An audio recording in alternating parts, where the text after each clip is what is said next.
नमस्कार विद्यार्थियों, मैं doctor Sapna Kasliwal, assistant professor commerce, Shri Rajendra Suri government college Sadarpur Rajgarh स्वागत करती हूं आपका इस वीडियो व्याख्यान में, जिसका कि विषय है उत्पाद प्रबंधन, प्रोडक्ट मैनेजमेंट।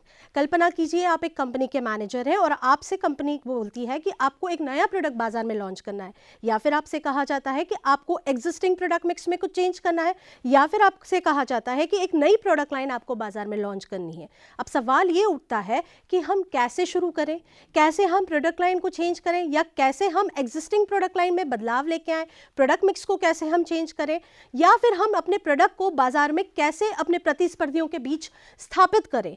इन सभी सवालों के जवाब मिलेंगे हमें हमारे आज के कॉन्सेप्ट में, प्रोडक्ट मैनेजमेंट में। तो चलिए शुरू करते हैं। इस कॉन्सेप्ट में हम कौन कौन से टॉपिक करेंगे, हम ये देखते हैं कवर। सबसे पहले हम कवर करेंगे लर्निंग आउटकम्स, मतलब इस वीडियो व्याख्यान के बाद आप क्या समझ पाएंगे, क्या सीख पाएंगे। इसके बाद हम कवर करेंगे प्रोडक्ट मैनेजमेंट, फिर हम कवर करेंगे टाइप्स ऑफ प्रोडक्ट, उत्पादों के प्रकार, फिर हम कवर करेंगे उत्पाद संबंधी निर्णय, कौन कौन से डिसीजंस होते हैं जो प्रोडक्ट से रिलेटेड कंपनी को लेने होते हैं, या फिर उत्पाद लाइंस। नेक्स्ट हम कवर करेंगे प्रोडक्ट लाइंस क्या होती है। इसके पश्चात हम कवर करेंगे उत्पाद मिश्रण को, प्रोडक्ट मिक्स क्या होता है। इसके बाद हम देखेंगे कि प्रोडक्ट लाइफ साइकिल क्या होता है, उत्पाद जीवन चक्र क्या होता है। इसके बाद क्यों एक नया प्रोडक्ट बाजार में फेल हो जाता है, क्यों वो सफल नहीं हो पाता है, इस पे हम चर्चा करेंगे।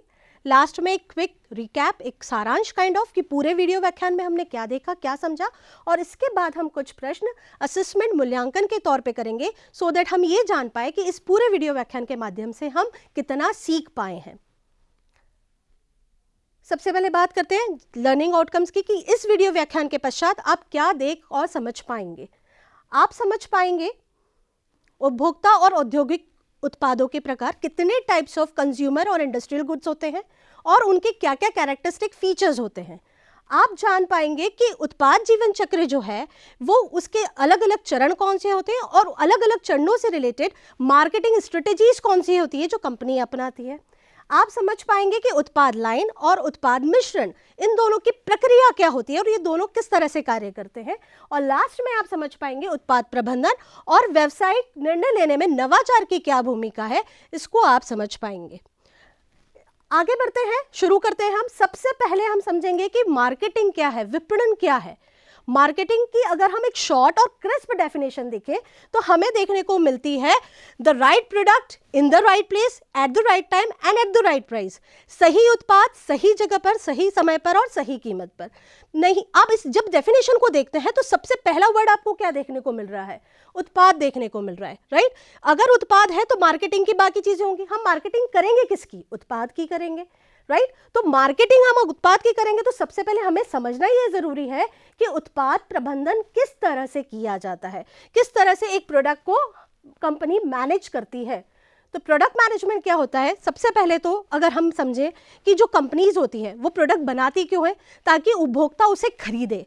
क्यों खरीदे, ताकि कंपनी को ज़्यादा से ज़्यादा क्या हो, लाभ अर्जन हो, ज़्यादा से ज़्यादा वो प्रॉफिट अर्न कर सके, राइट। अब ये प्रॉफिट उन्हें कब मिलेगा, जब उपभोक्ता जो है, जो आपके कंज्यूमर्स जो हैं, आपके कस्टमर्स जो हैं, वो उस प्रोडक्ट को खरीदेंगे बाजार से, राइट। जितने ज़्यादा प्रोडक्ट सेल होंगे उतना ज़्यादा प्रॉफिट होगा और उतनी ज़्यादा आपकी क्या होगी, सेल्स होगी, राइट।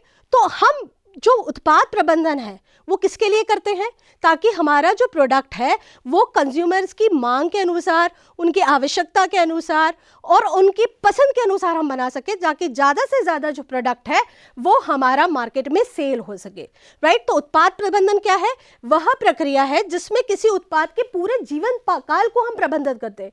मतलब एक प्रोडक्ट का भी क्या होता है, लाइफ साइकिल होता है। जैसे हम मनुष्यों का लाइफ साइकिल होता है ना, कि हमारा बर्थ होता है, फिर हमारी एक टीन एज आती है, एक एडल्ट एज आती है, फिर हमारा कहते हैं बुढ़ापा आता है और फिर हमारी मृत्यु हो जाती है। तो एक जैसे हमारा लाइफ साइकिल है वैसे एक प्रोडक्ट का भी लाइफ साइकिल होता है, और उस पूरे लाइफ साइकिल का जो प्रबंधन है वो कौन करता है, उत्पाद प्रबंधन करता है, जिसमें हम प्रोडक्ट की योजना, मतलब बनाना क्या है, वहां से शुरू करते हैं और फिर हम बात करते हैं कि उसका विकास कैसे करना है, उसको बाजार में डिस्ट्रीब्यूट कैसे करना है, उसका वितरण कैसे करना है, उसका मार्केटिंग कैसे करना है, और ओवरऑल जब वो मार्केट में प्लेस हो जाता है राइट जब वो मार्केट में क्या हो जाएगा, प्लेस हो जाएगा, आपके कॉम्पिटिटर्स के साथ आपके प्रोडक्ट का मूल्यांकन हम कर पाते हैं कि बाकी प्रोडक्ट्स के कंपैरिजन में हमारा प्रोडक्ट्स कहाँ स्टैंड कर रहा है और हम उनसे आगे कैसे बढ़ सकते हैं। ये सारी चीज़ें हम किस में देखते हैं, उत्पाद प्रबंधन में देखते हैं। इसका उद्देश्य ये सुनिश्चित करना होता है कि उत्पाद जो है वो उपभोक्ताओं की आवश्यकताओं को पूरा करे। जो हमारा प्रोडक्ट है ना, वो हम डिज़ाइन ही क्यों कर रहे हैं, so as to meet the needs of the customers. हम क्या चाह रहे हैं कि हम अपने कस्टमर्स की नीड्स को, उनकी वॉन्ट्स को, उनके डिज़ायर्स को पूरा कर सकें, तभी तो हमारा प्रोडक्ट सेल होगा, राइट। तो उत्पाद प्रबंधन का उद्देश्य क्या होता है, यह सुनिश्चित करना होता है कि जो हमारा प्रोडक्ट है वो हमारे कस्टमर्स की नीड्स को सेटिस्फाई करे और बाजार में कॉम्पिटिटिव बना रहे, प्रतिस्पर्धी बना रहे। अब हम शुरू करते हैं कि उत्पाद प्रबंधन का महत्व क्या है, why product management is important. सबसे पहले हम देखते हैं कि उत्पाद प्रबंधन का जो मुख्य लक्ष्य होता है वो होता है उपभोक्ताओं की आवश्यकताओं की पहचान करना और उन्हें संतुष्टि प्रदान करना। जो हमारे उपभोक्ता हैं वही तो हमारे प्रोडक्ट को खरीदते हैं, तो जब तक हमारा प्रोडक्ट उनकी आवश्यकताओं के अनुसार नहीं होगा वो प्रोडक्ट नहीं लेंगे। इसका बेस्ट एग्जाम्पल आपको देखने को मिल सकता है अमूल में। अमूल इंडिया में एक जाना माना ब्रांड है, राइट। अब अमूल के प्रोडक्ट्स क्यों जाने माने हैं, क्या रीजन है, क्योंकि उन्होंने उपभोक्ताओं की आवश्यकता के अनुसार अपने प्रोडक्ट्स को ढाला है। क्या है भारतीय कस्टमर्स की डिमांड, कि हमें क्वालिटी प्रोडक्ट मिले लेकिन एक अफोर्डेबल प्राइस पे मिले, और अमूल के प्रोडक्ट्स ये दोनों चीजें सेटिस्फाई करते हैं कि वो क्वालिटी के भी हैं और साथ ही साथ वो आपको एक अफोर्डेबल प्राइस पे उपलब्ध होते हैं, और इसके द्वारा अमूल ने अपनी सफलता सुनिश्चित की है।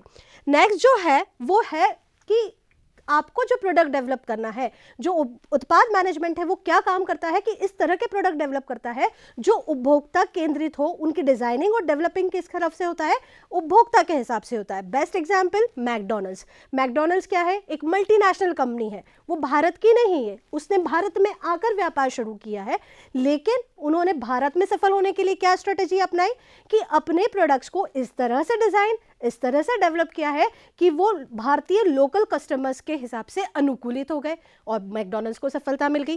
थर्ड पॉइंट ये है कि आपको कॉम्पिटिटिव एडवांटेज मिले, आपके प्रोडक्ट्स आपके इस तरह से डिजाइन हो, इस तरह से डेवलप हो, इस तरह से मैनेज हो कि आपको बाजार में स्थापित करे और प्रतिस्पर्धियों से आगे रखे।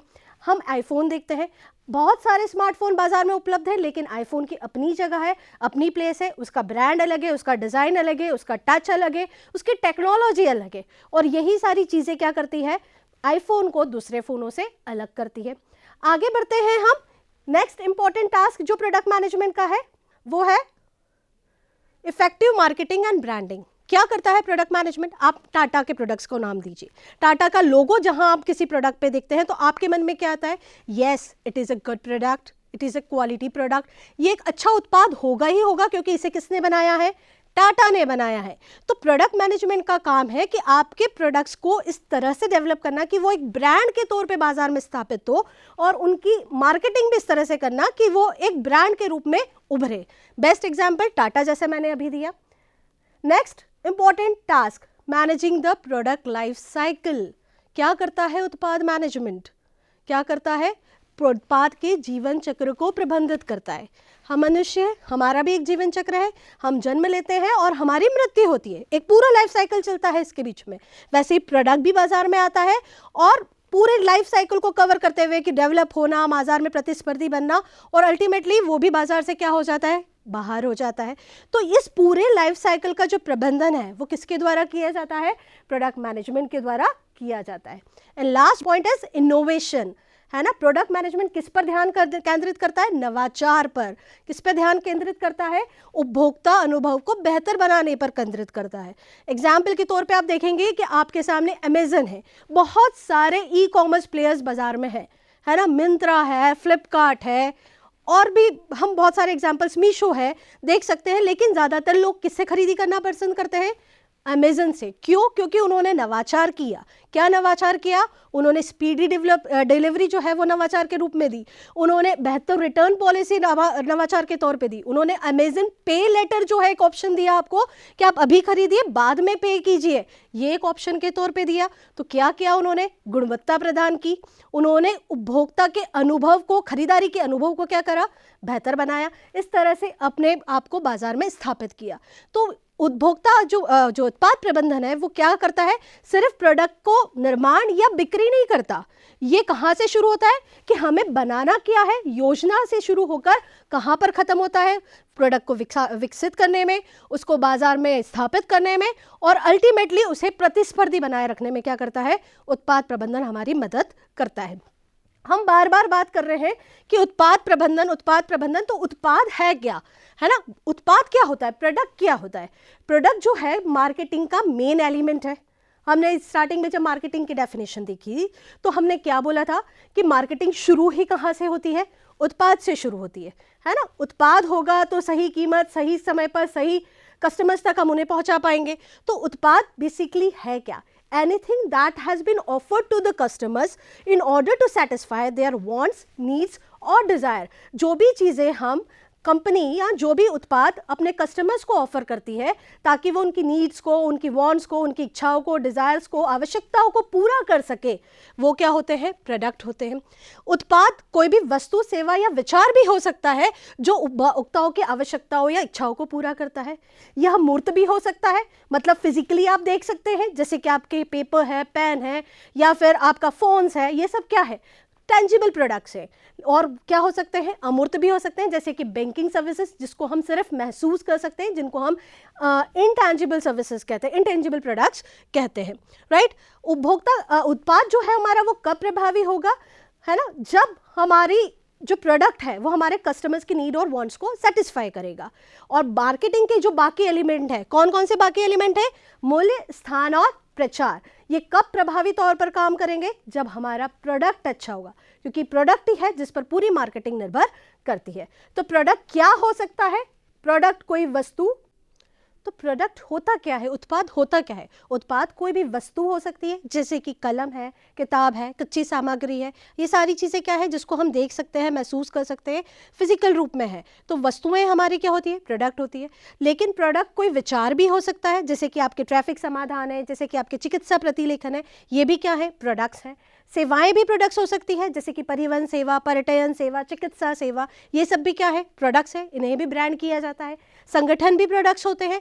व्यक्ति विशेष जो आपके अभिनेता वगैरह है, ये भी क्या है, एक तरह के ब्रांड ही है, ब्रांड के रूप में ही क्या करते हैं, एडवर्टीजमेंट वगैरह करते हैं। तो व्यक्ति भी क्या हो सकता है, ब्रांड हो सकता है। या फिर जगह, जैसे कि पर्यटन स्थल, धार्मिक स्थल, ये भी क्या होते हैं, प्रोडक्ट होते हैं। अब प्रोडक्ट की डेफिनेशन क्या है, प्रोडक्ट की डेफिनेशन अगर हम देखें तो प्रोडक्ट की डेफिनेशन फिलिप कोटलर के अनुसार है, उत्पाद वह वस्तु होता है जो उपभोक्ता या ग्राहक की किसी विशिष्ट जरूरत या आवश्यकता को पूरा करने के लिए बाजार में प्रस्तुत किया जाता है। मतलब एक ऐसा प्रोडक्ट, एक ऐसा उत्पाद जो बाजार में लाया क्यों जा रहा है, so as to satisfy the wants, needs और डिजायर्स ऑफ द कस्टमर, ताकि हम अपने उपभोक्ताओं की आवश्यकताओं, नीड्स और डिजायर्स को क्या कर सके, सेटिस्फाई कर सके। A product is something that is offered to the market to satisfy a need और वांट ऑफ अ कंज्यूमर और कस्टमर। अगली जो परिभाषा है वो किसकी है, स्टैंटन की है। स्टैंटन क्या कहते हैं कि उत्पाद एक सामग्री है, सेवा है या विचार है। मतलब उन्होंने क्या क्या बताया, उत्पाद को सामग्री भी बताया, जैसे हमने देखा था वस्तु, उन्होंने सेवा भी बोला और विचार भी बोला, जिससे ग्राहक को लाभ प्रदान करने के लिए डिजाइन किया जाता है। मतलब उसको कंपनियां डिजाइन ही क्यों करती है, सो दैट वो कस्टमर्स को बेनिफिट प्रोवाइड कर सके। जब कस्टमर को बेनिफिट प्रोवाइड होगा तभी तो वो प्रोडक्ट को परचेस करेगा, राइट। तो जो प्रोडक्ट है वो क्यों डिजाइन किया जाता है, क्योंकि हम ग्राहक को लाभ प्रदान कर सके। A product is a material, service और idea design to provide a benefit to the customer, right. अब हमने देख लिया कि उत्पाद क्या होता है, उत्पाद की हमने डेफिनेशन देख ली। आगे बढ़ते हैं कि जो उत्पाद के लेवल्स होते हैं वो कौन से होते हैं। तो उत्पाद के जो लेवल्स होते हैं, बेसिकली 3 लेवल्स होते हैं। सबसे पहला जो उत्पाद लेवल होता है वो होता है कोर प्रोडक्ट। ये क्या होता है, प्रोडक्ट से जुड़ा हुआ वो बेनिफिट, वो जो उससे जुड़ी हुई बेसिक नीड को सेटिस्फाई करता है। आपने कार ली, राइट, तो आपने कार क्यों ली, ट्रांसपोर्टेशन होना चाहिए कि अच्छा म्यूजिक सिस्टम सुनने के लिए कार लोगे या अच्छी कंफर्टेबल सीट पे बैठने के लिए कार लोगे। सबसे पहले अगर हम कार लेंगे तो क्यों लेंगे, सो दैट हमारा ट्रांसपोर्टेशन वाला पर्पस पूरा हो। या हम वॉशिंग मशीन लेंगे तो लुक और डिजाइन के लिए लेंगे क्या, नहीं, हमारे कपड़े धुल जाना चाहिए, हमें कंफर्ट मिलना चाहिए, राइट।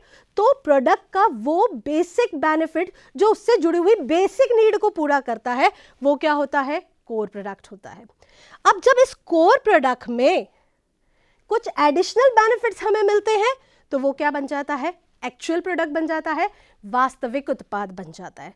कैसे? जैसे कि आपने कार ली और अभी हमने बोला कि हमने कार का लुक, डिज़ाइन, ये सब चीज़ें देखी, कंफर्टेबल सीटिंग देखी, उसका म्यूज़िक सिस्टम कैसे वर्क करता है ये देखा, हमने ये देखा कि वो चलाने में उसका एक्सपीरियंस कैसा है। तो ये सारी चीज़ें जब हम देखते हैं, मतलब जो प्रोडक्ट के टेंजिबल फीचर्स हैं और कुछ इनटेंजिबल फीचर्स हैं, उन सबको मिलाकर हमारा क्या बनता है, वास्तविक उत्पाद बनता है। जैसे कि टाटा मोटर्स आपको मुफ्त सेवाएं देता है, सर्विसिंग देता है, वारंटी देता है, आफ्टर सेल सर्विसेज देता है, कार खरीद लोगे तो 3 सर्विसें मुफ्त मिलेगी। इस तरह के जो बेनिफिट्स है, core product plus some additional benefits, वो क्या बनाते हैं, एक्चुअल प्रोडक्ट बनाते हैं। नेक्स्ट जो आता है वो आता है विस्तारित उत्पाद, ऑग्यूमेंटेड प्रोडक्ट। ये क्या होता है, जब हमारा प्रोडक्ट ऐसा हो, आपका कोर तो है, उसमें कुछ एडिशनल बेनिफिट्स भी है, लेकिन आपको आपके प्रतियोगी से क्या अलग करेगा, जो बाजार में कॉम्पिटिटर्स है ना। हम महिंद्रा की थार लेते हैं, तो महिंद्रा की थार को बाकी गाड़ियों से क्या चीज़ अलग करती है, उसका डिज़ाइन, उससे चलाने में मिलने वाला फील, और ये फील के लिए उसको हम क्या करते हैं, कुछ एडिशनल प्राइस भी देने को तैयार है। या फिर हम बात करें आईफोन की, तो आईफोन जो सिक्योरिटी फीचर्स प्रोवाइड करता है, जो टेक्नोलॉजी प्रोवाइड करता है, जो इनोवेटिव फीचर्स प्रोवाइड करता है, क्या किसी और फ़ोन में आपको देखने को मिलते हैं।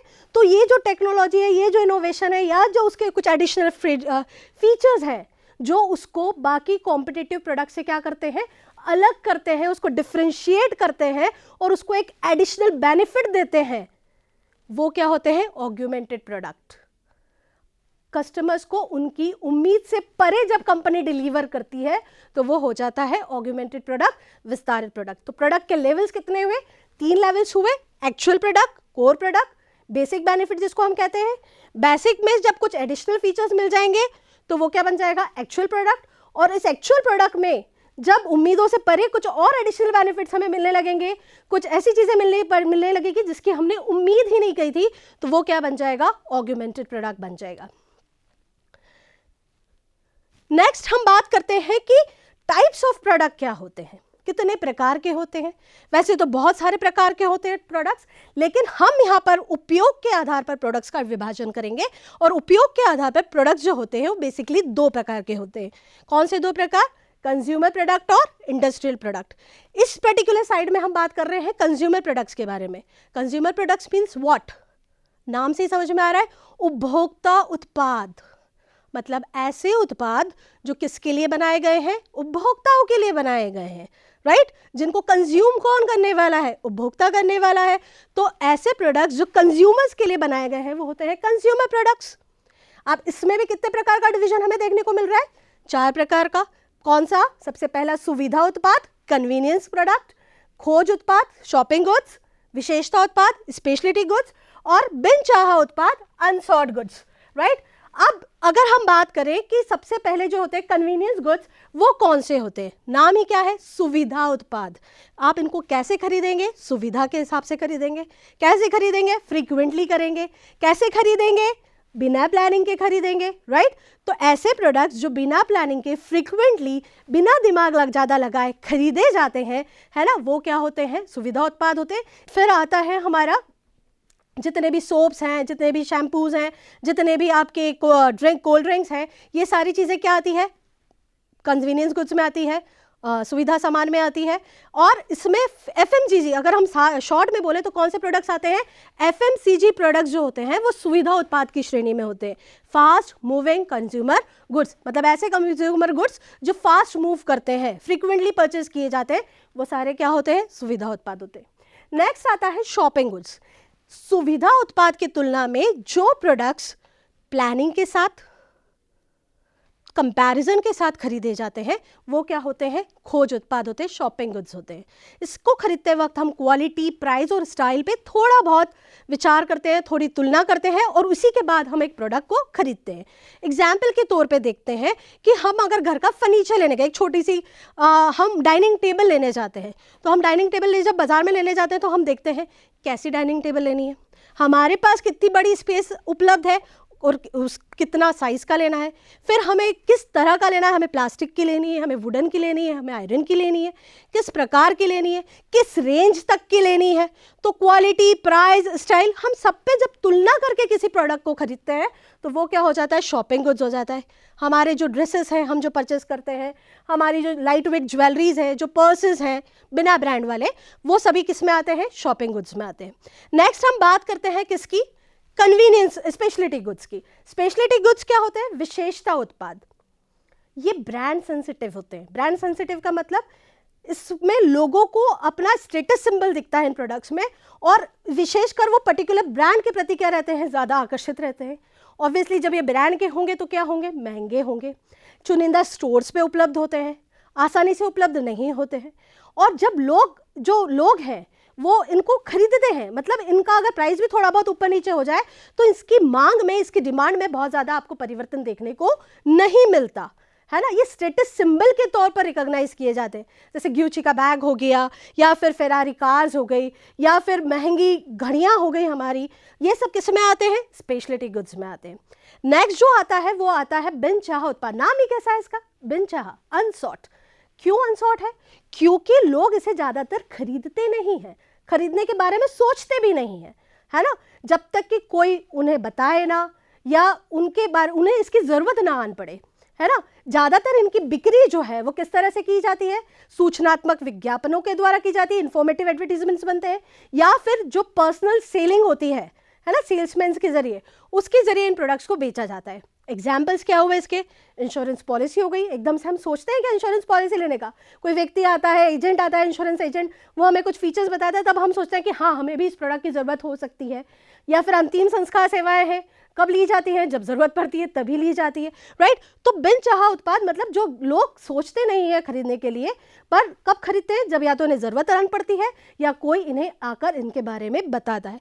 तो इस तरह से जो हमारे कंज्यूमर उत्पाद हुए वो 4 प्रकार के हुए, सुविधा, खोज, विशेषता और अनचाहा उत्पाद। आगे बढ़ते हैं, किस पर आते हैं हम, औद्योगिक उत्पाद पर। नाम क्या है इनका, औद्योगिक उत्पाद, मतलब किसके द्वारा खरीदे जाएंगे, उद्योगों के द्वारा। किसके द्वारा खरीदे जाएंगे, ये उद्योगों के द्वारा, राइट।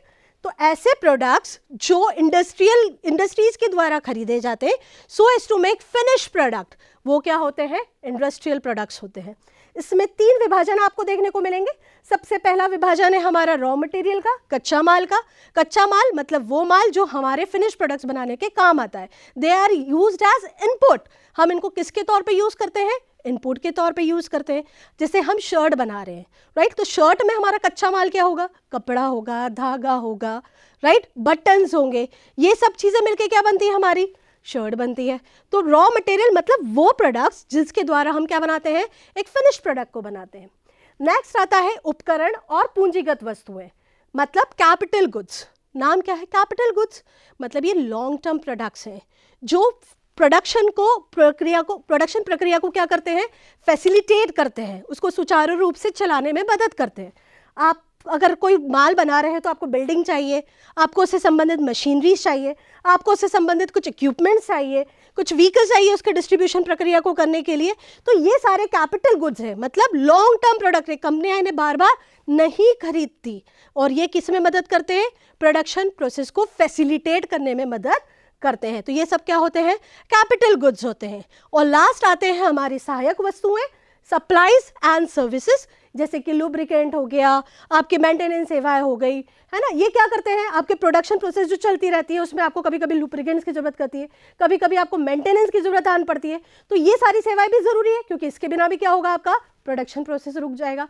तो प्रोडक्शन प्रोसेस को जो फैसिलिटेट करती है, शॉर्ट टर्म प्रोडक्ट्स होते हैं। ये कैसे प्रोडक्ट होते हैं, शॉर्ट टर्म प्रोडक्ट्स होते हैं, और ये भी क्या करते हैं, प्रोडक्शन प्रक्रिया में सहायक होते हैं, राइट। ये जो हमारे इंडस्ट्रियल गुड्स हैं, राइट, ये इंडस्ट्रियल गुड्स जो होते हैं बेसिकली हमेशा रैशनली खरीदे जाएंगे। हम कितनी बार होता है कि हमारे कंज्यूमर प्रोडक्ट्स को हम इरैशनली खरीद लेते हैं, बिना सोचे समझे खरीद लेते हैं, पर हम इंडस्ट्रियल प्रोडक्ट्स को कभी भी इरैशनली नहीं खरीदेंगे। बिना सोचे समझे आप कोई रॉ मटेरियल खरीदेंगे क्या, बिना सोचे समझे कभी हम कैपिटल गुड्स खरीदेंगे, बिल्कुल नहीं खरीदेंगे। तो इंडस्ट्रियल प्रोडक्ट्स मींस ऐसे प्रोडक्ट्स जो कभी भी इरैशनली नहीं खरीदे जाते, और साथ ही साथ ये महंगे होते हैं, राइट, क्योंकि प्रोडक्शन प्रोसेस में यूज होते हैं तो क्या होते हैं, जनरली महंगे होते हैं, और इनका जो डिस्ट्रीब्यूशन चैनल होता है वो भी क्या होता है, शॉर्ट ही होता है। मतलब जनरली बिजनेस टू बिजनेस ये प्रोडक्ट्स सेल किए जाते हैं। ठीक है, आगे बढ़ते हैं। अब इसके बाद हम देखते हैं हमने क्या क्या देख लिया। हमने देख लिया उत्पाद क्या होते हैं, उत्पाद की डेफिनेशन क्या होती है, उत्पाद के प्रकार क्या होते हैं। अब हम बात करेंगे उत्पाद की विशेषताओं के बारे में। उत्पाद की सबसे पहली जो विशेषता होती है वो होती है उसकी गुणवत्ता, उसकी क्वालिटी। उत्पाद की विश्वसनीयता और टिकाऊपन से जुड़ा हुआ होता है ये फीचर। जैसे कि हम कहीं भी टाइटन की घड़ियाँ देखते हैं तो हमारे मन में एक विश्वसनीयता आती है कि ये एक अच्छी घड़ी होगी ही, क्योंकि ये किसकी घड़ी है, टाइटन की घड़ी है। नेक्स्ट जो फीचर है उसका वो क्या है, डिज़ाइन। डिज़ाइन मतलब ऐसा फीचर जो ग्राहकों को आकर्षित करता है। अभी हमने एग्जाम्पल लिया था महिंद्रा की थार, है ना, तो महिंद्रा की थार के प्रति लोग क्यों आकर्षित हैं, बिकॉज ऑफ इट्स डिज़ाइन, क्योंकि उसकी जो डिज़ाइन है वो यूनिक है, वो कहीं ना कहीं लोगों को अपील करती है, कहीं ना कहीं उनको एक अच्छा फील देती है। तो डिज़ाइन एक इंपॉर्टेंट फीचर होता है प्रोडक्ट का। नेक्स्ट आता है ब्रांडिंग। ब्रांडिंग मतलब आपके प्रतिस्पर्धियों से आपको क्या अलग करता है, आपकी ब्रांड के तौर पर एक पहचान, है ना। जो हमारे टाटा के प्रोडक्ट्स हैं, वो जो टाटा का लोगो है वो कहीं ना कहीं जब भी हम देखते हैं तो वो दूसरे प्रोडक्ट से अपने आप को क्या करता है, डिफ्रेंशिएट करता है। लोगों में एक विश्वसनीयता, एक ब्रांड फीलिंग लेके आता है कि yes we are using a Tata product. Next आती है पैकेजिंग। पैकेजिंग का बेसिकली जो उद्देश्य रहता है वो प्रोडक्ट को सुरक्षा प्रदान करना होता है, लेकिन ऐसी होनी चाहिए पैकेजिंग जो ग्राहकों को आकर्षित करे। मतलब वो प्रोडक्ट को सुरक्षा तो दे ही, एक सेफ्टी फीचर के तौर पे तो हो ही, लेकिन वो कैसी होनी चाहिए, आकर्षित भी होनी चाहिए। जैसे कि आप कोका कोला के जब बॉटल्स देखते हैं तो आपको एक जो डिज़ाइन है उसका यूनिक डिज़ाइन जो है वो कहीं ना कहीं क्या करता है, अपील करता है। नेक्स्ट जो लास्ट था इसका वो था आपका लेबलिंग। लेबलिंग मीन्स प्रोडक्ट के ऊपर जो इंफॉर्मेशन दर्शाई जाती है, right. Information means product related information, कि प्रोडक्ट के बारे में जो जानकारियां हैं, उसकी सामग्री कौन सी है, उसका उपयोग क्या है, उसकी विधि क्या है, उसकी वारंटीज क्या है, ये सारी चीज़ें। हम एक चिप्स का पैकेट भी लेने जाते हैं तो चिप्स के पैकेट के पीछे आपको कितनी सारी इंफॉर्मेशन देखने को मिलती है कि चिप्स के इंग्रेडिएंट्स क्या है, चिप्स बनी कहाँ है, उसकी में कैलोरीज की क्वांटिटी क्या है, उसकी मैन्युफैक्चरिंग डेट क्या है, वो किस बैच में प्रोड्यूस हुई है, उसकी एक्सपायरी डेट क्या है, किस डेट तक हमें उसको यूज बाय करना है। तो ये सारी इंफॉर्मेशन भी क्या है, आपके प्रोडक्ट के ऊपर जरूरी है, और ये प्रोडक्ट का क्या होती है, एक इंपॉर्टेंट फीचर होती है, राइट। अब आगे बढ़ते हैं हम, और आगे बढ़ते हुए हम समझेंगे कि उत्पाद संबंधी निर्णय कौन से होते हैं। हमने देखा उत्पाद के फीचर्स को। अब हम जो उत्पाद बना रहे हैं तो उससे रिलेटेड हमें कौन कौन सा डिसीजंस लेने की जरूरत पड़ती है इन प्रोडक्ट मैनेजमेंट। उत्पाद प्रबंधन में हम कौन सा डिसीजंस लेते हैं, हम लेते हैं उत्पाद मिश्रण से रिलेटेड डिसीजन, जो हम आगे की स्लाइड में समझेंगे।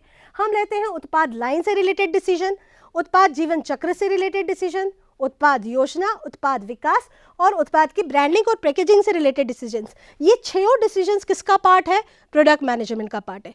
चूंकि ये वीडियो व्याख्यान के हिसाब से बहुत ज़्यादा हो जाता, तो इस पर्टिकुलर वीडियो व्याख्यान में हम सिर्फ 3 ही डिसीजंस पे बात कर रहे हैं, वो है उत्पाद मिश्रण, उत्पाद लाइन और उत्पाद जीवन चक्र। आगे बढ़ते हैं उत्पाद मिश्रण पर।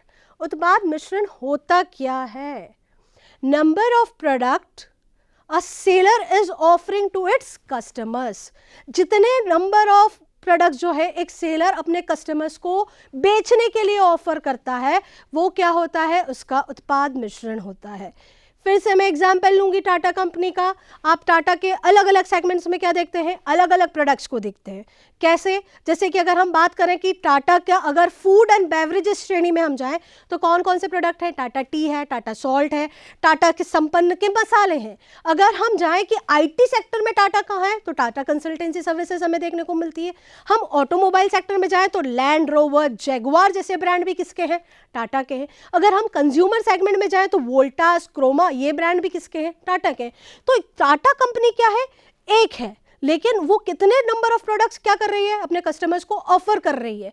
वो फूड एंड बेवरेजेस में ऑफर कर रही है, वो आईटी सेक्टर में ऑफर कर रही है, वो कैपिटल सेक्टर में ऑफर कर रही है, वो ऑटोमोबाइल सेक्टर में ऑफर कर रही है। तो ये सब क्या हो गया, टाटा का प्रोडक्ट मिक्स हो गया, उत्पाद मिश्रण हो गया।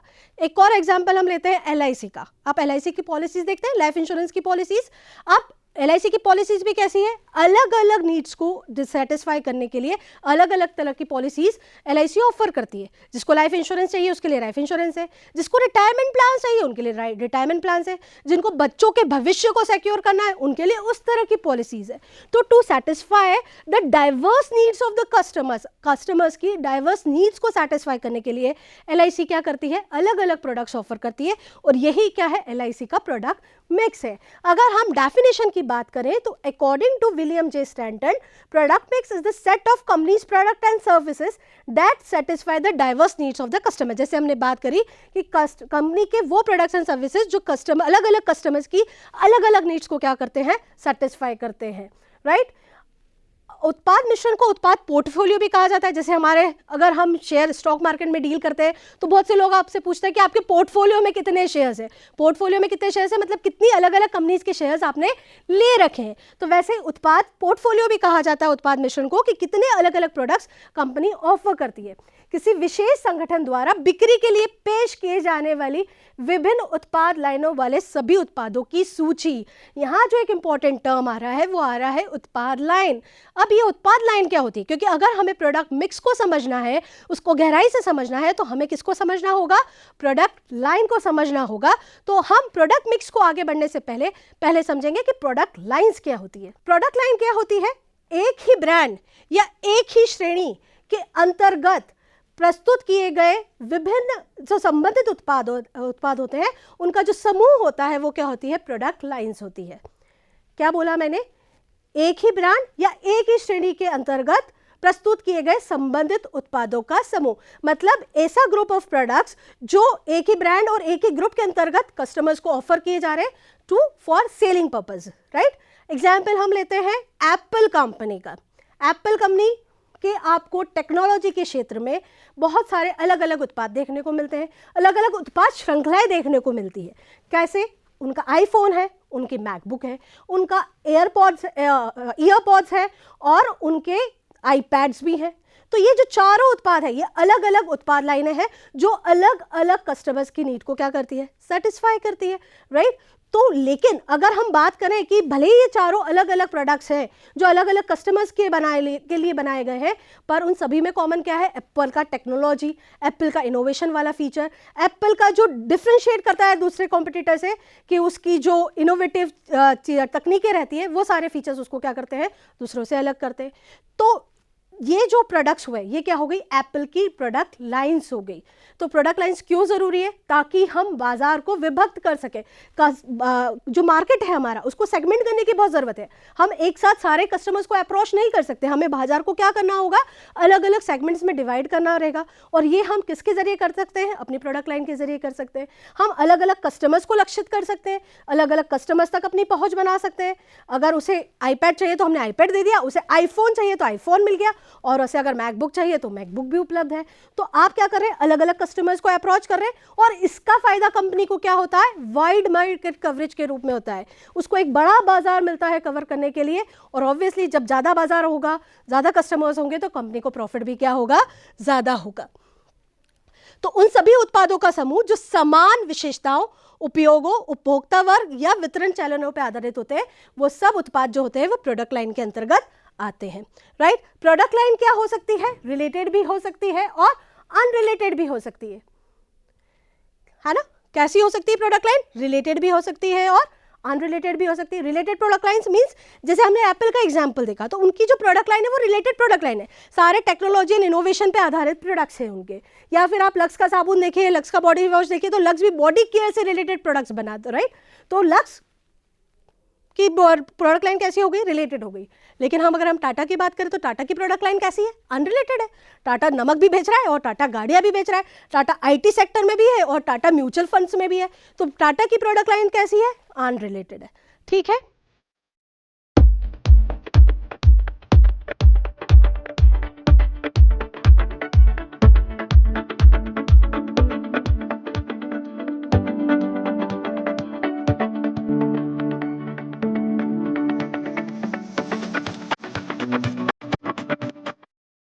आफ्टर अ क्विक रिकैप, हमने अभी तक जितना पढ़ा, जितना देखा, जितना समझा, उससे संबंधित हम कुछ प्रश्न करने की कोशिश करते हैं।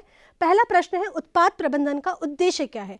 हम क्यों उत्पाद प्रबंधन करते हैं? उत्तर है, उत्पाद प्रबंधन का उद्देश्य होता है यह सुनिश्चित करना कि जो हमारा उत्पाद है, जो हमारा प्रोडक्ट है, वो उपभोक्ताओं की आवश्यकताओं को पूरा करे और बाजार में प्रतिस्पर्धी बना रहे, कॉम्पिटिटिव बना रहे और अपने जीवन चक्र के दौरान कंपनी के लिए लाभकारी रहे। जितना भी समय वो मार्केट में रहे, वो प्रोडक्ट वो कंपनी के लिए कैसा रहे, प्रॉफिटेबल रहे। ये उत्पाद प्रबंधन का क्या होता है, उद्देश्य होता है। नेक्स्ट क्वेश्चन हम देखते हैं, उपभोक्ता वस्तुओं को मुख्यतः कितनी श्रेणियों में बांटा गया है, कितनी श्रेणियों में वर्गीकृत किया गया है? हमने पढ़े थे कंज्यूमर गुड्स, तो हमने देखा था कि कंज्यूमर गुड्स को हमने कितनी श्रेणियों में बांटा था?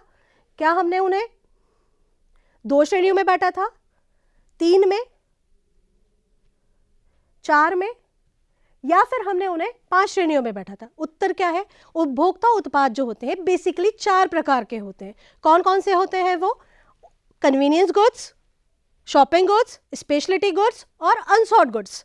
ये 4 प्रकार हमने उपभोक्ता उत्पादों के देखे थे, राइट? तो जितना पोर्शन अभी हमने किया था उससे रिलेटेड ये कुछ क्वेश्चन थे। अब हम आगे बढ़ते हैं और फिर से समझते हैं कि जो प्रोडक्ट लाइन्स हमारी होती है, वो उसके जो फीचर्स होते हैं, उसके जो कंपोनेंट्स होते हैं, वो कौन से होते हैं। क्यों? क्योंकि हमने पहले प्रोडक्ट लाइन को समझा था। प्रोडक्ट लाइन क्या होती है? जितने नंबर ऑफ प्रोडक्ट एक कंपनी अपने कस्टमर्स को ऑफर करती है, वो क्या होती है? प्रोडक्ट लाइन, प्रोडक्ट मिक्स होता है। उस प्रोडक्ट मिक्स में कितनी लाइन्स हैं, वो भी इंपॉर्टेंट है। तो प्रोडक्ट मिक्स समझने के साथ साथ हमें प्रोडक्ट लाइन को समझना जरूरी था। अब हम बात करते हैं प्रोडक्ट मिक्स के घटकों की, उत्पाद मिश्रण के जो जितने कंपोनेंट्स होते हैं वो कौन कौन से होते हैं। तो उत्पाद मिश्रण में बेसिकली 4 कंपोनेंट्स होते हैं आपके, चौड़ाई विड्थ, गहराई डेप्थ, लंबाई लेंथ और संगति यानी कंसिस्टेंसी। ये 4 फीचर्स के आधार पर प्रोडक्ट मिक्स को बांटा जाता है। अब ये 4 फीचर्स को हम अलग अलग डील करते हैं। सबसे पहले हम देखते हैं कि प्रोडक्ट लाइन की चौड़ाई क्या होती है ना? प्रोडक्ट मिक्स की चौड़ाई क्या होती है? तो यह उत्पाद लाइनों की कुल संख्या है जो उसकी कुल संख्या को दर्शाती है। मतलब एक कंपनी के जितने प्रोडक्ट लाइन्स हैं उनकी जो संख्या होगी वो क्या होगी? उसकी विड्थ होगी, उसके प्रोडक्ट मिक्स की क्या होगी? विड्थ होगी। जैसे मैंने टाटा का एग्जांपल आपके सामने लिया था, तो मैंने क्या बोला था कि टाटा अपनी कंपनी में फूड एंड बेवरेजेस भी बेच रहे हैं, वो ऑटोमोबाइल भी बेच रहे हैं, वो आईटी सेक्टर में भी है, वो कैपिटल सेक्टर में भी है। तो अगर हम मोटा मोटा देखें तो इन 4 आधार पर टाटा की प्रोडक्ट लाइन्स कितनी हुई? 4। तो प्रोडक्ट मिक्स की विड्थ कितनी हो गई टाटा की? 4 हो गई, है ना? या फिर हम एग्जाम्पल देखते हैं किसका? पतंजलि का। पतंजलि के बहुत सारे प्रोडक्ट्स बाजार में उपलब्ध है। उनके ब्यूटी प्रोडक्ट्स भी देखने को मिलते हैं आपको, उनके फूड ग्रेन्स भी है, अनाज भी है, उनके फूड आइटम्स भी है, जो रेडी टू ईट फूड मिलता है वो भी है उनका, उनके स्पाइसेस मसाले भी बाजार में उपलब्ध है, साथ ही उनके आयुर्वेदिक बॉडी केयर प्रोडक्ट्स भी उपलब्ध है, फिर उनके दिव्य आयुर्वेद प्रोडक्ट्स भी उपलब्ध है जो दवाइयों के तौर पे यूज होते हैं, और मिसलेनियस और भी प्रोडक्ट्स हैं जो पतंजलि सेल आउट करती है। तो इसके अलावा भी हो सकता है कि पतंजलि कुछ प्रोडक्ट्स बेचती हो जो मुझे पता नहीं है, पर अगर हम इस पर्टिकुलर एग्जांपल अभी जो हमारे सामने उसके आधार पर देखें तो पतंजलि की प्रोडक्ट लाइन कितनी हो गई?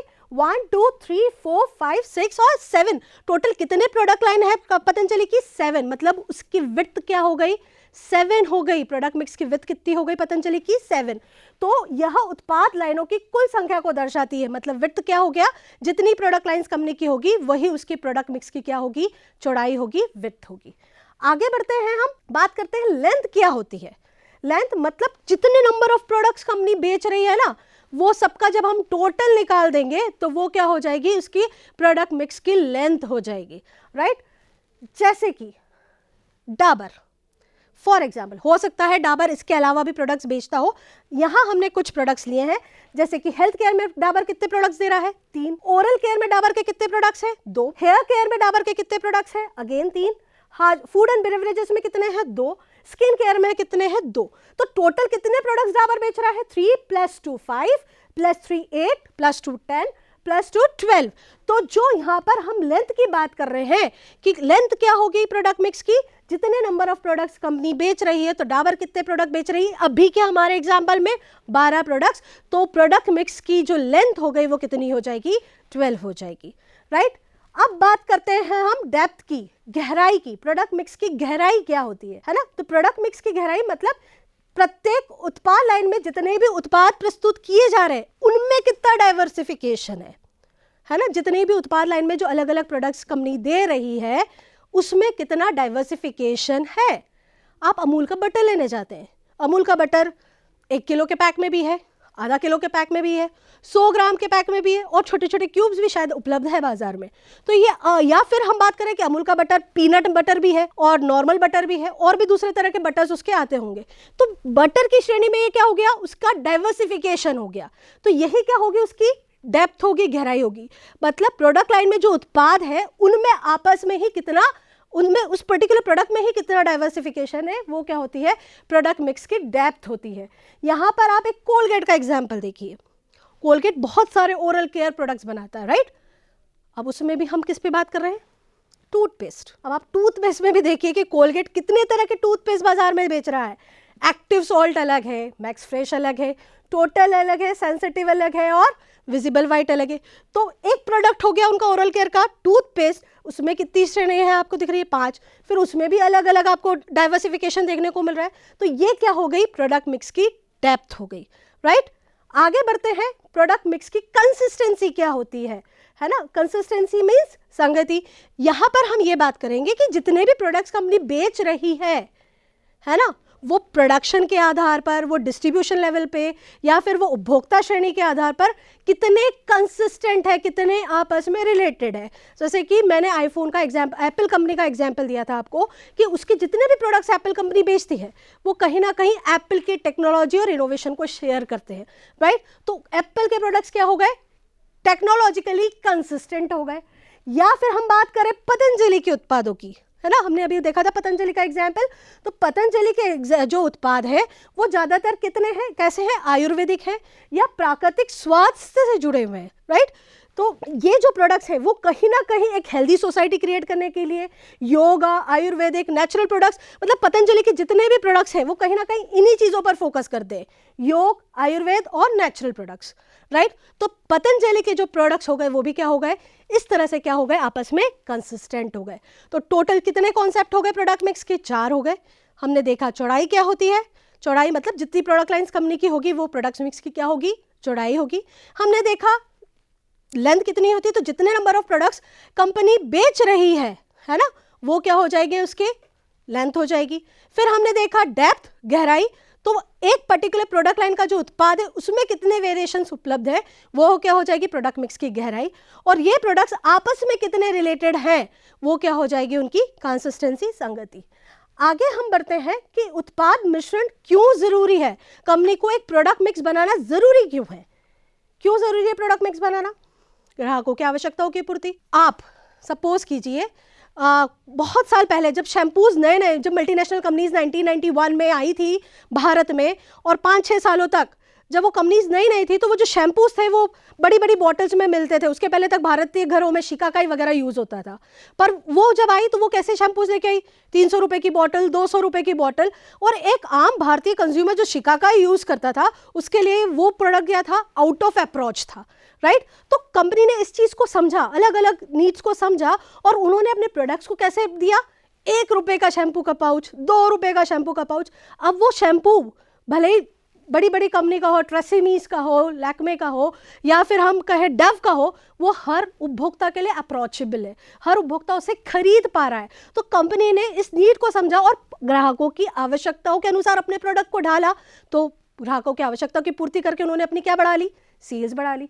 तो जरूरी है कि कंपनी अपने प्रोडक्ट मिक्स को ग्राहकों की आवश्यकताओं के हिसाब से डाले ताकि उनकी मैक्सिमम सेल्स हो सके। दूसरा, जितनी जगह हम ग्राहकों के लिए उपलब्ध होंगे ना, उतनी ज्यादा हमारी ब्रांड वैल्यू बढ़ेगी। आप जब बाजार में जाते हैं, हर जगह आप रिलायंस के प्रोडक्ट देखते हैं, या हर जगह आप टाटा के प्रोडक्ट्स देखते हैं, या फिर आप FMCG में जाते हैं तो हिंदुस्तान यूनिलीवर के प्रोडक्ट्स देखते हैं, तो कहीं ना कहीं आपके दिमाग में एक इमेज आती है कि yes this company is good. उसकी एक ब्रांड इमेज डेवलप होती है, क्योंकि आप डाइवर्सिफाई नीड्स जो है कस्टमर्स की, उन्हें क्या करते हैं, सेटिस्फाई करते हैं। फिर आता है ऑब्वियसली, जितने ज़्यादा हम प्रोडक्ट सेल करेंगे उतने ज़्यादा हमारा रेवेन्यू बढ़ेगा, उतने ज़्यादा हमारे प्रॉफिट्स बढ़ेंगे। तो प्रॉफिट अर्न करना तो मेन मोटिव होता है कंपनीज का, तो उसके लिए क्या ज़रूरी है, प्रोडक्ट मिक्स ज़रूरी है। फिर आती है प्रतिस्पर्धा में बढ़त। आपका जहाँ कॉम्पिटिटर है, अगर आप वहाँ पर नहीं है तो नेचुरली कॉम्पिटिटर आपकी प्लेस ले लेगा। तो कॉम्पिटिशन में बढ़त के लिए भी आपको क्या करना पड़ेगा, कॉम्पिटिटर्स से मिलते जुलते प्रोडक्ट्स जो है या उनसे बेहतर प्रोडक्ट्स, या कहें हम कि उनसे बेहतर प्रोडक्ट्स आपको बाजार में लेकर आने पड़ेंगे। और ये किसके जरिए हम कर सकते हैं? थ्रू प्रोडक्ट मिक्स कर सकते हैं। या फिर हम कहें जोखिम में कमी। एग्जाम्पल मैं देती हूँ टाटा नैनो का। टाटा नैनो जो है टाटा का एक कंप्लीट फेलियर प्रोजेक्ट है, वो नहीं चली। लेकिन क्या टाटा नैनो नहीं चलने से टाटा के रेवेन्यूज पे, प्रॉफिट पे, ब्रांड इमेज पे किसी भी तरह का कोई फर्क पड़ा? नहीं, क्योंकि टाटा की प्रोडक्ट लाइन ही इतनी है, प्रोडक्ट मिक्स इतना बड़ा है कि उसको एक पर्टिकुलर प्रोडक्ट चलने से कोई फर्क नहीं पड़ता है, राइट। तो प्रोडक्ट मिक्स आपके रिस्क को भी कम करता है। अगर आप एक ही प्रोडक्ट बेचेंगे और वो नहीं चला तो आपकी कंपनी क्या हो जाएगी? फेल हो जाएगी। लेकिन अगर आप नंबर ऑफ प्रोडक्ट सेल करते हैं तो आपकी रिस्क भी क्या हो जाती है? कम हो जाती है। इसलिए प्रोडक्ट मिक्स क्या होता है? जरूरी होता है। आगे बढ़ते हैं हम कि कौन कौन सी कंपनीज जो है वो कौन कौन सी रणनीतियां बनाती है अपने प्रोडक्ट मिक्स को इफेक्टिव करने के लिए, कि उनका प्रोडक्ट मिक्स जो हो वो बेहतर से बेहतर हो। तो सबसे पहली जो नीति अपनाती है कंपनी वो है एक्सपेंशन की, विस्तार की, है ना। मतलब नई उत्पाद लाइनें के जरिए कंपनी क्या करती है? अलग अलग कस्टमर्स को अप्रोच करती है। जैसे कि अमूल के प्रोडक्ट्स बेसिकली कैसे प्रोडक्ट्स थे? डेयरी प्रोडक्ट्स थे, राइट। डेयरी प्रोडक्ट्स के बाद अमूल आइसक्रीम भी लाने लग गया और आज चॉकलेट्स भी लाने लगा। तो आज वो अलग अलग कस्टमर्स की नीड को सेटिस्फाई कर रहा है। तो विस्तार करके कंपनी अपनी प्रोडक्ट मिक्स को बेहतर कर सकती है। या फिर कहें संकुचन करके, कॉन्ट्रैक्शन करके। एट टाइम्स क्या होता है, कंपनी के प्रोडक्ट्स नहीं चलते, कुछ प्रोडक्ट्स फेल हो जाते हैं, तो क्या कंपनी उन्हें लगातार बेचती रहेगी? नहीं, वो उन्हें वापस मार्केट से ले लेगी, उस प्रोडक्ट लाइन को क्या कर देगी? वो हटा देगी बाजार से। और ये भी एक बेहतर तरीका होता है कंपनी को बेहतर तरीके से रन करने का, राइट। तो उन उत्पादों को हटाना जो बिक्री नहीं कर रहे हैं और या लाभकारी नहीं है। जैसे नोकिया ने अपने सारे फोन्स बाजार से क्यों हटा लिए? क्योंकि वो नहीं चल रहे थे, राइट। तो ये भी एक रणनीति है कंपनी जो प्रोडक्ट मिक्स को बेहतर बनाने के लिए अपनाती है। इसके बाद आता है मौजूदा उत्पादों में सुधार लाना। कोको कोला को बार बार टारगेट किया जाता है हाई शुगर के लिए, राइट, कि हम कोल्ड ड्रिंक्स क्यों नहीं पीना चाहिए? क्योंकि उसमें बहुत ज़्यादा शुगर है, जो उसका शुगर कॉन्सेंट्रेशन है वो बहुत ज़्यादा है। तो इसका सॉल्यूशन के तौर पे कोका कोला ने क्या प्रोडक्ट प्रस्तुत किया? जीरो शुगर संस्करण। वो अपने कोल्ड ड्रिंक्स का कैसा संस्करण लेकर आए हैं? जीरो शुगर संस्करण लेकर आए हैं। और उन कस्टमर्स को भी उन्होंने अप्रोच किया जो शुगर फ्री कोल्ड ड्रिंक्स लेना चाहते थे। नेक्स्ट, विविधता लाना, डाइवर्सिफिकेशन। बेस्ट एग्जांपल आपके सामने टाटा है, अलग अलग फील्ड्स में है, अलग अलग कस्टमर्स को अप्रोच कर रहा है। एंड लास्ट, अपने प्रोडक्ट का कोई नया यूज लोगों को बताना। एट टाइम्स क्या होता है, कंपनी मैच्योरिटी स्टेज में या डिक्लाइन स्टेज में क्या होता है कि मार्केट से बाहर होने की पोजीशन में आती है, तो वो क्या करती है, कैसे सर्वाइव करे मार्केट में। तो हो सकता है वो कस्टमर्स को ये बताए कि वो उनका प्रोडक्ट सिर्फ एक पर्टिकुलर तरीके से नहीं, दूसरे तरीके से भी यूज हो सकता है। जैसे कि मैगी जो है वो अब ऐसे प्रोडक्ट्स बनाने लगा, जो नेस्ले है वो ऐसे प्रोडक्ट्स बनाने लगा कि उनकी जो मैगी है वो हेल्दी नूडल्स के रूप में प्रचारित होने लगी। नेक्स्ट इंपॉर्टेंट टॉपिक जो अब हम शुरू करने जा रहे हैं वो है प्रोडक्ट लाइफ साइकिल, राइट, उत्पाद जीवन चक्र। ये मार्केटिंग का one of the most important topic होता है, राइट। उत्पाद जीवन चक्र, प्रोडक्ट लाइफ साइकिल। जैसे मैंने पहले भी बताया था कि हम मनुष्यों का भी एक लाइफ साइकिल होता है।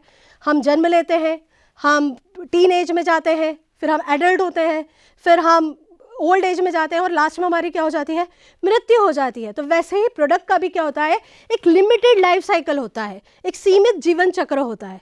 उस दौरान वो बाजार में उपलब्ध रहता है। तो अगर हम प्रोडक्ट लाइफ साइकिल को डिफाइन करना चाहें तो उस अवधि के तौर पर डिफाइन कर सकते हैं जिसके दौरान एक उत्पाद बाजार में उपभोक्ताओं के लिए उपलब्ध रहता है। A period of time for which a product is available to a customer in the market. ठीक है, अभी क्यों जरूरी है उत्पाद जीवन चक्र समझना? क्योंकि इसे समझे बिना हमें कभी ये नहीं पता चलेगा कि कब हमें अपने प्रोडक्ट को बाजार में लाना चाहिए या कब हमें पर्टिकुलर प्रोडक्ट को बाजार से हटा लेना चाहिए। प्रोडक्ट की प्राइसिंग, मार्केटिंग, फाइनेंसिंग, इससे जुड़ी हुई बहुत सारी स्ट्रेटेजीज, बहुत सारी नीतियां बनाने में प्रोडक्ट लाइफ साइकिल मदद करता है। ठीक है, तो प्रोडक्ट लाइफ साइकिल क्या होता है, एक उत्पाद का जीवन चक्र होता है। ये कब से शुरू होता है, जब एक प्रोडक्ट बाजार में इंट्रोड्यूस किया जाता है, एक बाजार में उपलब्ध कराया जाता है, और कब तक चलता रहता है, जब तक कि इसे बाजार से हटा लिया नहीं जाता। It starts when a product is introduced to the customer and ends when it is removed from the shelves. जब वो शेल्फ से हटा लिया जाता है तब ये प्रोडक्ट लाइफ साइकिल क्या होता है, खत्म होता है। अब इसके दौरान प्रोडक्ट की अलग अलग स्टेजेस होती है। उन अलग अलग स्टेजेस पे क्या होता है, उसकी सेल्स, उसका प्रॉफिट भी क्या होता है, अलग अलग होता है। तो हर स्टेज के लिए एक अलग रणनीति होती है जिसे समझना बहुत जरूरी है। तो पहले हम बात करते हैं कि प्रोडक्ट लाइफ साइकिल में स्टेजेस कितनी होती है। तो टोटल 4 स्टेजेस होती है। Introduction stage, then comes growth stage, विकास चरण, देन कम्स मैच्योरिटी स्टेज, परिपक्वता चरण, और लास्ट में आता है अवसान चरण, डिक्लाइन चरण। राइट, एक एक करके हम इन चरणों को समझते हैं। सबसे पहले हम बात करते हैं किसकी, इंट्रोडक्टरी स्टेज की।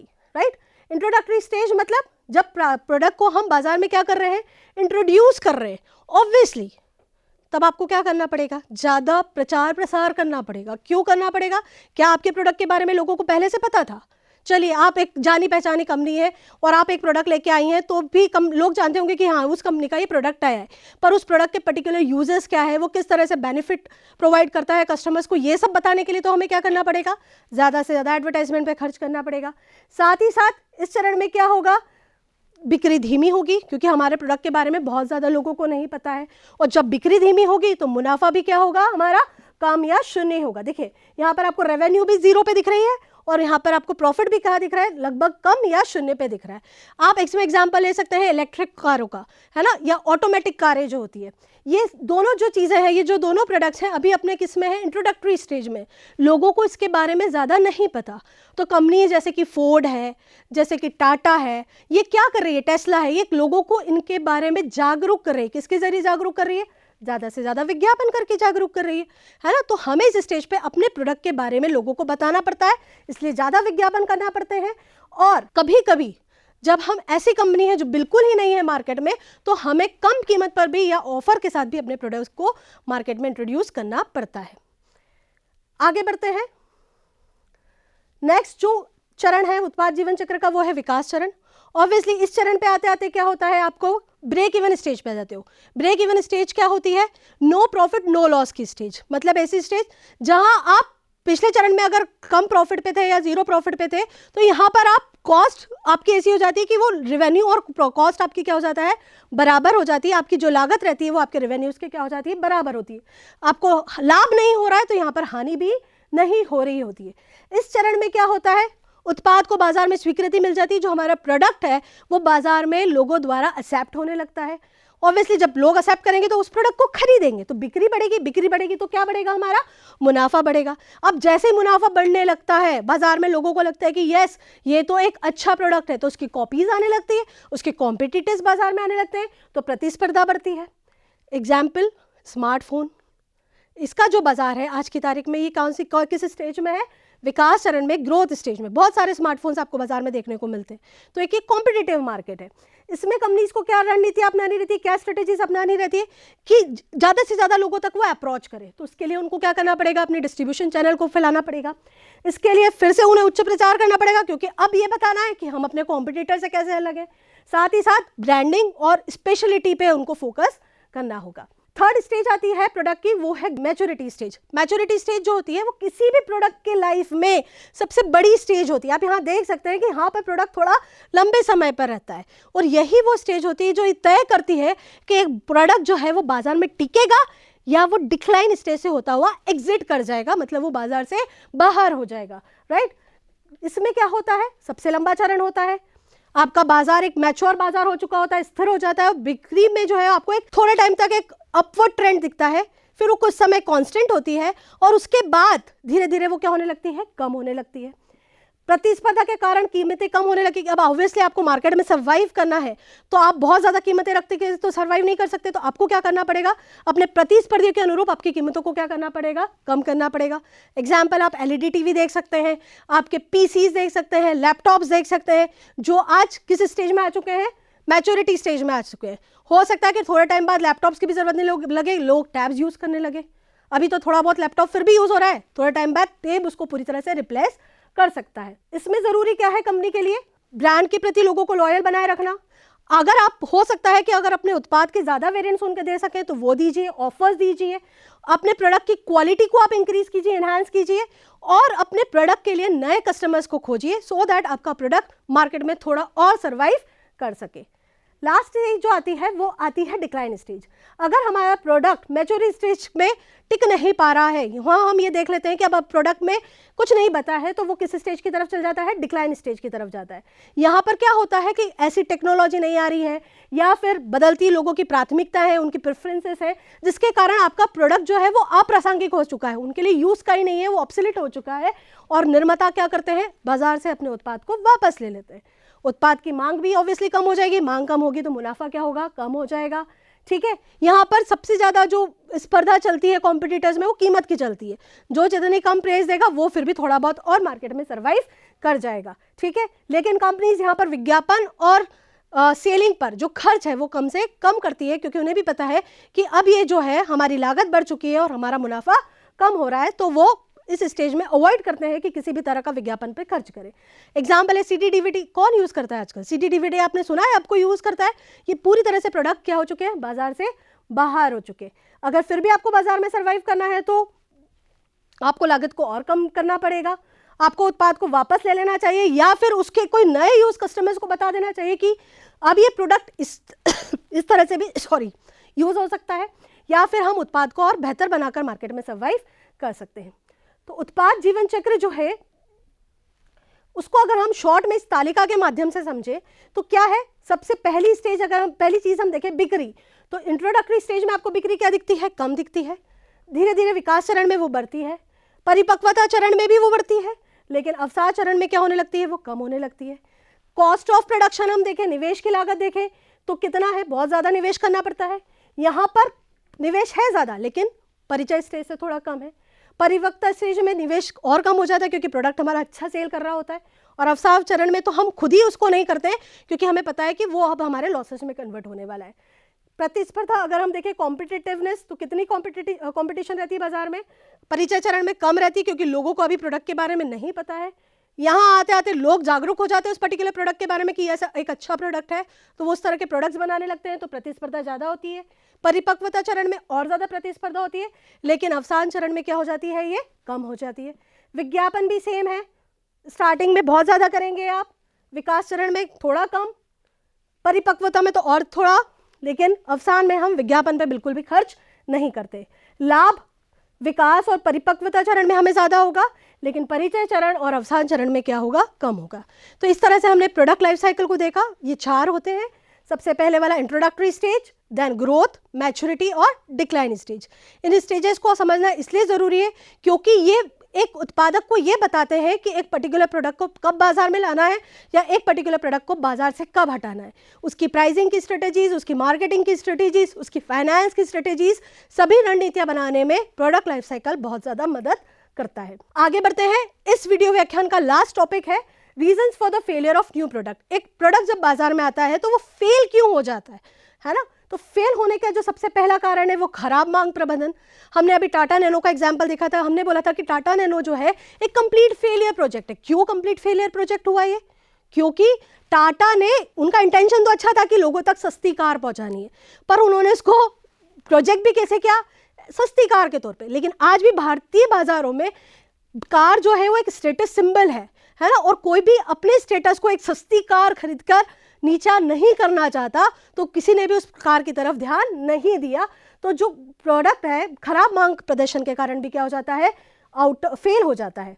फिर उसके बाद आता है कि उपभोक्ता के स्वाद और वरीयताएं परिवर्तन हो गई। नोकिया, क्या करा नोकिया ने? नोकिया के पास एंड्रॉयड टेक्नोलॉजी खरीदने को ऑफर था पर उन्होंने नहीं खरीदी, जबकि एंड्रॉयड टेक्नोलॉजी लोगों की प्रेफरेंस थी, उनकी डिमांड थी, उनका स्वाद था, है ना, उनका टेस्ट था, उनको वो चाहिए था। नोकिया ने नहीं दिया, क्या हुआ? नोकिया बाजार से बाहर हो गया, राइट। फिर पर्यावरणीय कारकों में परिवर्तन, कुछ एनवायरमेंटल रीजंस भी होते हैं, कुछ लॉज भी ऐसे होते हैं कि एट टाइम्स आपका प्रोडक्ट तो अच्छा है पर वो एनवायरमेंट को हार्म कर रहा है, इस कारण भी उसे फेल प्रोजेक्ट हो जाता है, वो फेल प्रोडक्ट हो जाता है। फिर कम लाभप्रदता, आप एग्जाम्पल ले सकते हैं, बहुत सारी एयरलाइंस कंपनीज हैं जो बंद हो चुकी है। क्यों बंद हुई हैं? क्योंकि उनको उसको चलाने की लागत और उनको जो से रेवेन्यू मिल रहा है वो बहुत कम है। लागत ज़्यादा है, रेवेन्यू कम है, तो लॉस में, और लॉस है तो फिर प्रोडक्ट क्या हो जाएगा, एक फेल प्रोजेक्ट हो जाएगा। उस प्रोजेक्ट में कुछ आकर्षक विशेषताएं, मतलब ऐसे फीचर्स हैं जो किसी को आकर्षित ही नहीं करते, है ना। हम एग्जाम्पल लेते हैं टेलीग्राम का। क्या टेलीग्राम व्हाट्सएप के कंपैरिजन में बहुत ज़्यादा सक्सेसफुल है? नहीं। व्हाट्सएप सक्सेसफुल है तो टेलीग्राम एक मीडियोकर प्रोडक्ट है। क्यों मीडियोकर है? क्योंकि उसमें वो विशेषता ही नहीं है जो ग्राहकों को आकर्षित कर सके। तो प्रोडक्ट कब फेल होता है?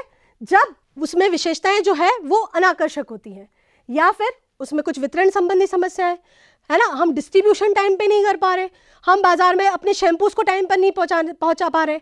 अब हमारे कंपनी के डव शैम्पूज हैं और व्यक्ति डव शैम्पू खरीदने दुकान पर जाता है और उसको डव शैम्पू नहीं मिलता, वो एक दुकान पे हद से ज़्यादा और जाएगा, वहाँ भी नहीं मिलेगा तो वो ट्रेसेमे ले लेगा, वो क्लिनिक प्लस ले लेगा, और अगर उसे ट्रेसेमे या क्लिनिक प्लस जमता है तो वो क्या अब डव का कस्टमर रहेगा? बिल्कुल नहीं रहेगा।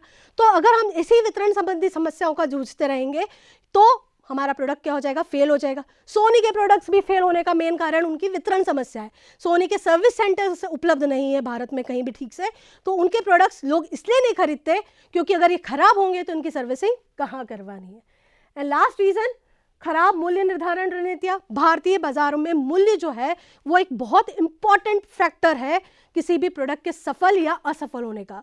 अगर आप मूल्य को इस तरह से नहीं रख पाते जो लोगों की सोच के अनुरूप हो, उनकी खरीदने की कैपेसिटी के अनुरूप हो, तो आपका प्रोडक्ट हो सकता है कि एक फेल प्रोडक्ट बन जाए।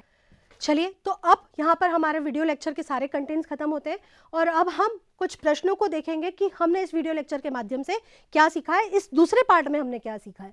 हमने उत्पाद रेखा क्या है, इसका एक उदाहरण दीजिए, ये अगर प्रश्न है तो उत्पाद रेखा क्या है?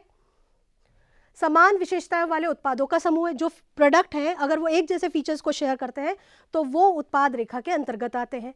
जैसे कि कोलगेट के उत्पाद, टूथपेस्ट, माउथवॉश, टूथब्रश, ये सभी क्या है? उत्पाद रेखा है।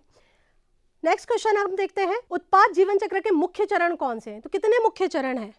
अभी हमने डिस्कस किए थे, परिचय चरण, विकास चरण, परिपक्वता चरण और लास्ट में आता है पतन चरण या अवसान चरण। तो इस तरह से जो उत्पाद जीवन चक्र है उसके कितने चरण हैं? मुख्य चरण 4 हैं। ये चारों ही हमने अभी पिछली स्लाइडों में डिस्कस किए हैं। Last question for assessment, break even point क्या है और किस चरण में आता है? ब्रेक इवन पॉइंट किस चरण में आपने देखा था?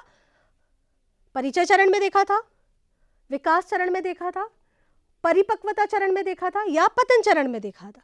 तो हमने ब्रेक इवन पॉइंट को किस चरण में देखा था? ग्रोथ स्टेज में। कहां पर देखा था आपने इसे? ग्रोथ स्टेज में। ग्रोथ स्टेज में जब कंपनी की सेल्स थोड़ी बढ़ने लगती है पर इतनी भी नहीं बढ़ती कि उन्हें प्रॉफिट होने लगे, तो कंपनी जब नो प्रॉफिट और नो लॉस की स्थिति में होती है उसी को हम क्या कहते हैं? ब्रेक इवन पॉइंट कहते हैं। ये कुछ रेफरेंसेस है जो मैंने मेरे वीडियो व्याख्यान में यूज़ किए हैं, इन्हें आप रेफर करके आप भी अपनी लर्निंग को और बढ़ा सकते हैं। And at last I would like to thank you for being with me in this video lecture. आपने इस वीडियो लेक्चर में बहुत सारी महत्वपूर्ण बातें सीखी है, बट याद रखिए सीखना एक सतत प्रक्रिया है, सीखना कभी भी खत्म नहीं होना चाहिए। हर रोज़ सीखने के लिए कुछ नया हमारे लिए अनुभव लेकर आता है। इसी के साथ keep learning and thank you for listening to me patiently. जय हिंद, जय भारत।